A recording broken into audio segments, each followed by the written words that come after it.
Что ты нашел в шкафу? Sən dolabda nə tapdın? Я нашел твои потерянные брюки. Брюки, siz bilirsiniz ki, təkdə nəzərdə tutulub, amma rus dilində bu söz hər zaman cəmdə olur. Брюки, очки, bunlar bir əşyadır, amma hər zaman cəmdə olur. Bu zaman sifət də əlbəttə ki, cəmdə olacaq. Amma bu demək deyil ki, bir neçə dənədir və biz cəmdə tərcümə etməliyik. Yox. Burada artıq siz özünüz deyirsiniz. Əgər bir dənədirsə nəzərdə tutursunuzsa, bir dənə kimi tərcümə edirsiniz. Bir neçə dənə olduqda siz Azərbaycan dilində cəmdə deyirsiniz, amma rus dilində dəyişilmir. Təkdə də eyni olacaq, cəmdə də eyni olacaq. Gəlin bunu bir əşya kimi tərcümə edək. Deməli, təkdə tərcümə edirik. Mən sənin itmiş şalvarını tapdım. Və yaxud porvanные брюки, cırılmış şalvarını tapdım. Так вышло. Belə alındı. Выходит, что он был прав. Выходит, что belə alınır ki, bu zamanda что ki kimi tərcümə edirik. Выходит, что он был прав. O haqlı idi. Ты где? Sən hardasan? Я дома. Mən evdəyəm. Выйду через 15 минут. 15. Yazırıq. 15. 15. Cıc. Heç aya da ehtiyac yoxdur. 15 minut. Çıxacam. 15 dəqiqəyə çıxacam. Çıxıram da demək olar. Çünki siz hələ çıxmamısınız. Amma burada gəlin daha dəqiq tərcümə edək. Çıxacam. Когда они выйдут со школы? Onlar məktəbdən nə vaxt çıxacaqlar? В час дня. Gündüz saat 1-də. Və yaxud günorta saat 1-də. Günorta da demək olar. Gündüz saat 1-də. В час дня. Я вышел с работы и иду домой. Mən işdən çıxdım və evə gedirəm. Вышло очень хорошо. Çox yaxşı alınıb. Burada хорошо, yaxşı və вкусно demək olar. Dadlı. Dadlı, çox dadlı alınıb. Вышло, alınıb. Хорошо, вкусно. Görürsüz? Как zərfdir. O ilə bitir. Buna görə də feil də onlarla bağlıdır və əlbəttə ki, orta cinsdə olacaq. Он сегодня выходил на улицу 2 раза. O bugün çölə 2 dəfə çıxmışdı. Выходил. Burada tamam eci formada, çünki biz deyirik 2 dəfə. Bir neçə dəfə olduqda biz cəmdə götürürük feili. Вышел yox, выходил. Она зайдет в магазин. O mağazaya girəcək. Когда учительница вошла в класс, дети встали. Müəllimə sinifə daxil olanda, когда? Nə zaman ki daxil oldu, amma biz burada nə zaman ki tərcümə etmirik. Daxil olanda.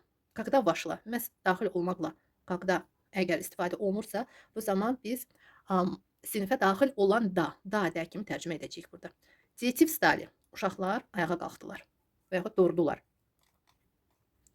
Она поступила неправильно. O düz hərəkət etmədi və yaxud səhv hərəkət etdi. O səhv hərəkət etdi. Zачем ты так поступил? Sən niyə bu cür etdin? Baxın, bu cür etdin hərəkət nəzərdə tutulur və iki cür demək olar rus dilində. Почему ты так сделал? Məhz etdin kimi tərcümə olunur. Bir də əgər hərəkətlə bağlıdırsa, deməli onun hərəkəti sizin xoşunuza gəlmədi və siz deyirsiniz ki, sən niyə bu cür etdin?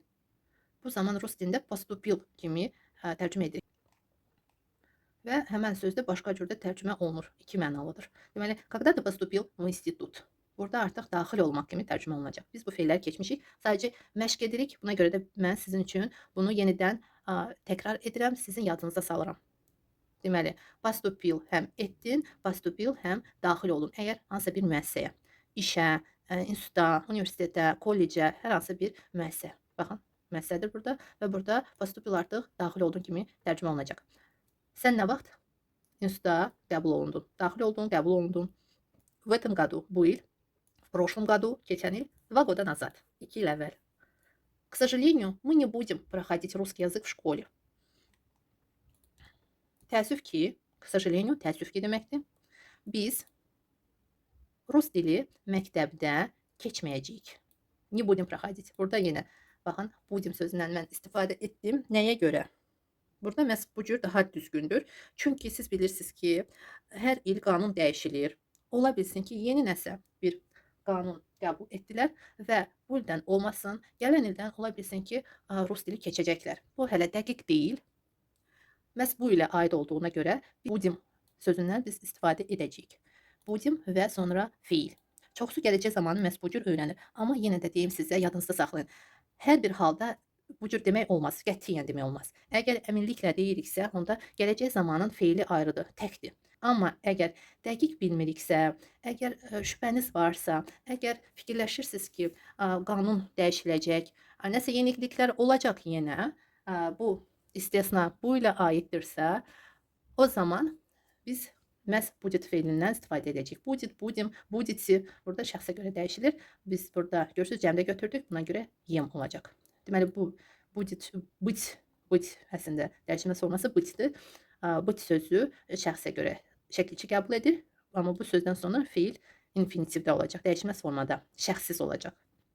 Çoxları mən infinitiv deyəndə və yaxud dəyişilməz forma deyəndə tam başa düşmürlər nə deməkdir. Sadəcə yadınızda saxlayın, infinitiv dəyişilməz forma bu şəxssiz formadır. Burada baxın şəxs bilinmir, проходить, keçmək. Azərbaycan dilində də biraz fikirləşin, keçmək sözündə hər hansı bir şəxs aydındır sizə? Əlbəttə ki, yox. Keçmək sözündə şəxs yoxdur. Rus dilində də həmçinin. Deməli, быть sözündən sonra budem bu söz şəxsdə olur. Şəxs əvəzliyinə uyğun şəkilçi qəbul edir, amma bu ikinci, bu əsas feil, belə deyək də, artıq şəxssiz olur. Deməli, təəssüf ki, biz rus dili məktəbdə keçməyəcəyik. Bəli, Azərbaycan dilində bu sözü, bu iki sözü biz bir sözlə ifadə edəcəyik, bir sözlə tərcümə edəcəyik. Çünki быть sözü tərcümə olunmur. Bu gələcək zamanı bildirir yalnız. Bəli, gələcək zamanı. Burada проходить keçmək deməkdir. Amma keçmək dedikdə zaman bilinmir. Görürsüz? Nə zaman bilinmir, nə şəxs bilinmir. Bunu gələcək zamana salmaq üçün mütləq nəsə olmalıdır. Ya önünə nəsə artırmalıyıq, ya şəkilçi qəbul etməlidir. Bu cümlədə, bu fikirdə biz быть sözündən istifadə edəcəyik və gələcək zamana həmən feili salırıq. Məhz bu cür. Мы не будем проходить, biz keçməyəcəyik. Я следовал указаниям врача, но мне ничего не помогло. Deməli, həkimin göstərişlərinə, uказаниям cəmdə, həkimin göstərişlərinə mən əməl edirdim. Следовал davam edici formada uzun müddət. Amma mənə heç nə kömək etmədi. Nичего, burada biz demirik nə, ona görə də feili biz orta cizdə götürdük. Не помогло. Burada vurğu elə o'ya düşdüyünə görə olduğu kimi baxın qalır. Bu iki o kimi tələffüz olunacaq. Не помогло. Не yox, не помогло. Tez deyil. Зачем ты не следишь за собой? Sən niyə özünə fikir vermirsən? Bəli. Не следишь fikir verməmək deməkdir. Arxasınca izləmək yox. Burada iki mənalıdır. Deməli söz bu следить feili həm izləmək, həm fikir vermək. Deməli за собой öz arxanca yox, məhz özünə deməkdir. Özünə niyə fikir vermirsən? Dedi, за своим здоровьем. Öz sağlamlığına niyə fikir vermirsən? Не следишь. Не следишь за своим здоровьем. Öz sağlamlığına niyə fikir vermirsən? Я не знаю, что мне делать. Baxın, я не знаю, что мне делать. Nə edəcəyimi bilmirəm. Görürsünüz, что мне делать? Bu что ikinci hissəyə aiddir və biz ikinci hissədən tərcümə edə bilərik. Nə edəcəyimi bilmirəm. Что мне делать? Они следят за мной. Onlar məni izləyirlər. Мы проведем их до дома. Biz onları evə qədər, до дома, evə qədər çatdırarıq. Gələcək zamanda проведем, çatdıracağıq, çatdırarıq. Он каждый день провожает меня до дома. O məni hər gün evə qədər yola salır.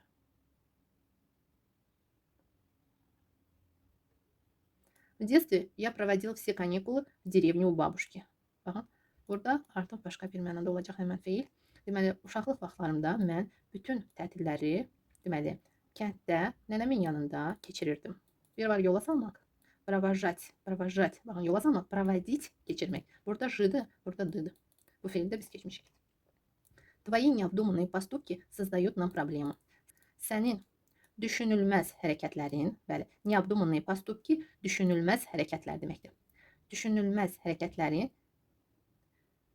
bizə problem və problemlər, burada cəmdədir, problemlər yaradırlar. Создают, yaratmaq, yaradırlar cəmdədir. Создают. Зачем вы так долго думаете? Siz niyə bu qədər çox fikirləşirsiniz? Burada vaxt baxımından, buna görə də много deməyəcəyik, əlbəttə ki, deyəcəyik dolgo. Siz niyə bu qədər çox düşünürsünüz? Я не знаю, что ответить. Mən bilmirəm nə cavab verim. Və yaxud nə cavab verəcəyimi bilmirəm. Bu cürdə demək olar. Nə cavab verəcəyimi mən bilmirəm. Я не знаю, что сказать. Mən bilmirəm nə deyim və yaxud nə deyəcəyimi mən bilmirəm. Ana dilimizdə hər iki cür demək olar. Rus dilində amma məhz bu cür olacaq. Я не знаю, sonra что ответить или что сказать. Burada niyə? İkinci feil dəyişməz formadadır, şəxssizdir. Çünki birinci feillə bağlıdır. Bir nəfər bunu deyir. Buna görə də birinci feil şəxsdədir, ikinci feil şəxssizdir. Я вас не понял. Mən sizi başa düşmədim. Что ты решил насчет работы? Насчет работы işlə bağlı. Я звоню вам насчет работы. Mən sizə işlə bağlı zəng edirəm. Məsələn, baxın, işlə bağlı olduqda, uşaqlarla bağlı, evlə bağlı burada olacaq насчет. Əslində tək bu söz насчет hesaba deməkdir. Счет hesabdır, amma насчет hesaba. Например, загрузи на счет. Загрузи на мой счет. Mənim hesabıma yüklə. Burada artıq görürsüz feil əvvəldədir. Загрузи на мой счет. Burada xahiş feilidir.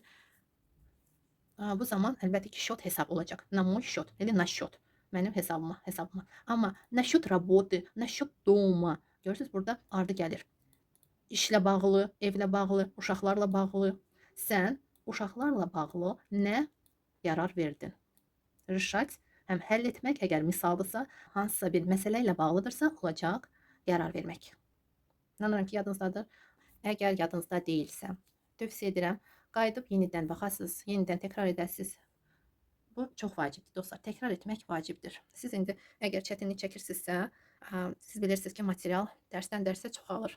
Buna görə də siz bu cümlələri artıq düşünmədən avtomatik şəkildə tərcümə etməlisiniz ki, növbəti dərslər sizin üçün rahat gəlsin. Amma hal-hazırda çətinliyiniz varsa, tələsməyin dostlar. Sizi heç kəs tələsdirmir, sizin tanınızda heç kəs qaçmır.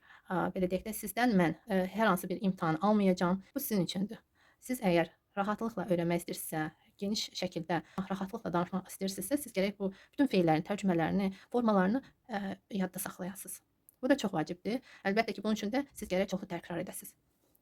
Deməli, əgər avtomatik şəkildə tərcümə edirsinizsə, deməli biz tərcümə etməyə və yeni dərslər öyrənməyə davam edirik. Я еще ничего не решил. Mən hələ heç nə qərar verməmişəm. Кто решил эту задачу? Bu məsələni kim həll etdi? Görürsüz? Задача burada məsələdir. Misal, пример, məsələ, задача. Və feildən sonra da A-uya keçdi. Мои дела, связанные с документами, решились за месяц. Mənim sənədlərlə bağlı, baxın, işlərim, dila, burada cəmdədir, delo, təkdədir, o ilə bitir, orta cinsdə. Dila, burada qadın cinsində deyil söz. Bu cəmdədir artıq. Dila işlərim bir aya, за месяц, bir aya həll olundular, решились. Он вернется в целости и сохранности. O sağ-salamat qayıdacaq, вернется. В целости и сохранности sağ-salamat deməkdir. Возвращайся в целости и сохранности. Sağ-salamat qayıt. Зачем ты сегодня не ходила на работу? Или не пошла на работу? Sən niyə bugün işə getməmişdin? Getmədin. Не пошла, getmədin. Я заболела. Mən xəstələndim. У меня поднялась температура. Mənim qızdırmam qalxdı. Qızdırma qadın cinsində, feil də qadın cinsində olacaq. Вчера мы ходили в цирк. Dünən biz sirkə getdik. В развлекательный центр, əyləncə mərkəzinə. На какие вопросы ты не ответил? Hansı suallara sən cavab vermədin? Я не ответил на эти вопросы. Mən bu suallara cavab vermədim. Они с трудом отвечали на вопросы. Onlar çətinliklə suallara cavab verirdilər. Зачем ты не купил хлеб? Sən niyə çörək almadın? В магазине не было хлеба. Не было. Yox idi. Не было хлеба. Mağazada çörək yox idi. Тогда надо было купить лаваш. Что ты используешь для роста волос? Sən saçın uzanması üçün, bəli, для роста волос, saçın uzanması üçün nədən istifadə edirsən və yaxud nə istifadə edirsən? Я использую маску. Mən maska istifadə edirəm. Как долго надо пользоваться этой маской, чтобы был эффект? Effektin olması üçün, görürsünüz, чтобы, что olduqda biz arxadan önə tərcümə edəcəyik. Deməli, effekt olması üçün как долго надо пользоваться этой маской? Deməli, nə qədər müddət, bəli, nə qədər müddət bu maskadan istifadə etmək lazımdır. Biz nada sözünü sonunda tərcümə edirik. Biz bunu da keçmişik. Nada, нужно, lazımdır. Больше 2 месяцев. 2 aydan çox. Больше месяца, 1 aydan çox. Больше 5 месяцев. 5 aydan çox. Чем ты занимался в свободное время? В свободное время, südə vaxtında sən nə ilə, nə ilə məşğul idin? Я разучивал новую песню на гитаре. Mən gitarada yeni mahnı öyrənirdim. Mahnını biz məhz разучивал. feilindən quracaq. Deyəcəyik. Я пытаюсь их успокоить, но у меня не получается. Mən onları sakitləşdirməyə çalışıram, amma məndə alınmır. Они продолжают громко кричать. Onlar bərkdən qışqırmağa davam edirlər. Я уже не знаю, что делать. Mən artıq, burada уже var, buna görə şəxs əvəzi ilə birgə tərcümə olunacaq. Mən artıq nə edəcəyimi bilmirəm. Она продолжает свое обучение. O öz tədrisini davam edir. Elə, она продолжает свое образование. O öz təhsilini davam edir. Она продолжает свое образование за рубежом. За рубежом xaricdə deməkdir. O öz təhsilini xaricdə davam edir. Və yaxud davam etdirir. За рубежом. За рубежом xaricdə. Я слышал, что нам подняли зарплату. Mən eşitdim ki, bizim maaşımızı qaldırdılar. Bəli dostlar, burada nam bizə deməkdir əslində, amma bu cümlədə mən sizə başa salmışdım ki, burada nəsə sizə aid deyil. Yox, nəsə sizin deyil. Ona görə naşo deyilməyəcək. Maaş sizin deyil, sadəcə maaşınızı qaldırdılar. Düzdür, sizə məxsusdur, amma elə beləlikdə siz onu almamısınız. Buna görə də nam поднимут или подняли зарплату. Я послушал его и сделал выводы. Mən dinlədim onu, və yaxud mən onu dinlədim və vıvıdı nəticələr cəmdədir. Nəticələr çıxartdım.